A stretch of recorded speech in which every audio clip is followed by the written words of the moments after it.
Isang magandang umaga, mga kakarapatan. Ano nga ba ang karapatan mo? Isa itong channel na nagbibigay kaalaman sa bawat Pilipino. Sa kanilang karapatan, kahit anong batas ay ating ipapaliwanag upang ikay maging ligtas at hindi maisahan ni naman. Bakit hindi natuloy ang impeachment ni Sara Duterte sa Senado at nairisket ito ng June 2, 2025? Bago ang lahat, ano nga ba ang impeachment sa Pilipinas at paano ba tinatanggal ang mga opisyal? Ang impeachment ay isang kapangyarihan ng Kongreso ng Pilipinas para kasuhan ng isang opisyal ng gobyerno na may ginawang mabigat na paglabag sa batas. Pero tandaan, hindi agad natatanggal ang opisyal sa pwesto dahil lang sa impeachment. Ito pa lang ang unang hakbang. Paano ang proseso? House of Representatives.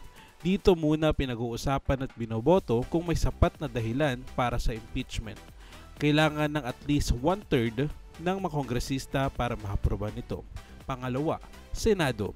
Kapag na-impeach sa Kamara, dadalhin ito sa Senado para sa trial, parang korte. Dito nila pagdedesisyonan kung guilty o hindi. Pangatlo, hatol ng Senado. Kung mapatunayang guilty, may dalawang posibleng parusa. Una, tanggal sa pwesto. Pangalawa, censure, babala o reprimand pero hindi matatanggal. Ang impeachment ay isang kasuhan, hindi agarang tanggalan. Madalas nating maririnig na impeachment na sige na to, tapos akala natin tapos na. Pero mali iyon. Ang impeachment ay parang pagsampa ng kaso pa lamang sa Kamara at ang final decision ay sa Senado na pagagawin. Kaya mahirap magpa-impeach. Kailangan ng 1/3 ng House of Representatives pero dahil may mga politikong may koneksyon at may majority votes, madalas mahirap papasa ang impeachment kahit may malakas na kaso. Ang impeachment trial ng pangalawang Pangulo na si Sara Duterte ay hindi natuloy sa Senado at na-reschedule sa Hunyo 2, 2025 dahil sa mga sumusunod na kadahilanan. Una, kalendaryo ng sesyon ng Kongreso.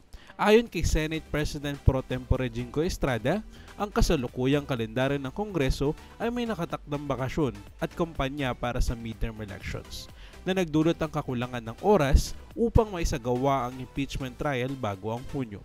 Pangalawa, legal na limitasyon.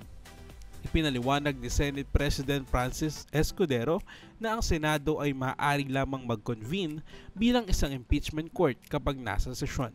Dahil sa naka-schedule na recess, hindi maaaring magsagawa ng impeachment trial hanggang sa muling pagbukas ng sesyon sa Hunyo 2, 2025. Dahil dito, ang impeachment trial ay dinakda pagkatapos ng midterm elections upang maisiguro ang sapat na oras at pagsunod ng mga legal na proseso.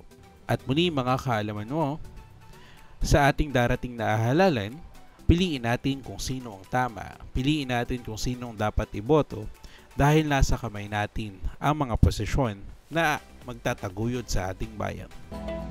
Iyon lamang. Kung nagustuhan nyo ang video, maaari natin itong i-like, i-share at i-subscribe ang ating channel.